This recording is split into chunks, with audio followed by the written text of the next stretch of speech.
ചേർത്തല വല്ലയിൽ ഭാഗം അനന്തനാരായണ സുബ്രഹ്മണ്യ ക്ഷേത്രത്തിലെ ധ്വജപ്രതിഷ്ഠാ ചടങ്ങും ചുറ്റമ്പല സമർപ്പണവും ഭക്തിസാന്ദ്രമായി. നാടിന്റെ വിവിധ സ്ഥലങ്ങളിൽ നിന്നുള്ള ആയിരക്കണക്കിന് ഭക്തജനങ്ങൾ പങ്കെടുത്തു.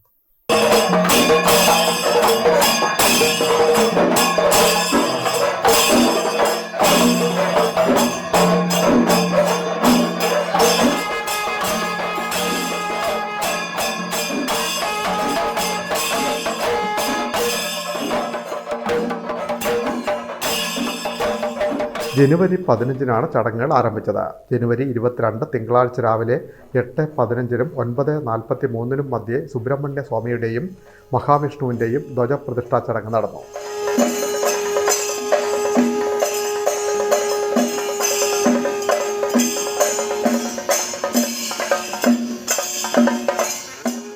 ക്ഷേത്രം തന്ത്രി ജിതിൻ ഗോപാൽ കുമരകം, ക്ഷേത്രം മേൽശാന്തി ഷാജി ശാന്തി ചന്ദ്രൂർ എന്നിവർ മുഖ്യ കാർമ്മികത്വം വഹിച്ചു.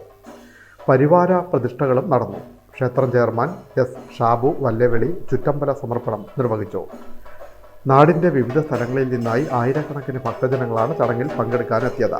രക്ഷാധികാരി advocate K V Harshakumar, chairman S Shabu, convener CP Premjith, manager Manoharan, CG Prasad, VR Sanilkumar, MG Dayanidhi തുടങ്ങിയവർ നേതൃത്വം നൽകുന്നു. അന്നദാനം, ദീപക്കാഴ്ച, ദീപാരാധന എന്നിവയ്ക്ക് ശേഷം വൈകിട്ട് കൊടിയേറ്റ് കർമ്മവും നടന്നു.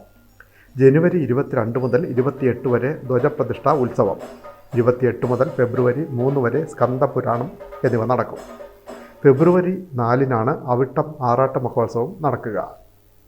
Bin media, Cherthala.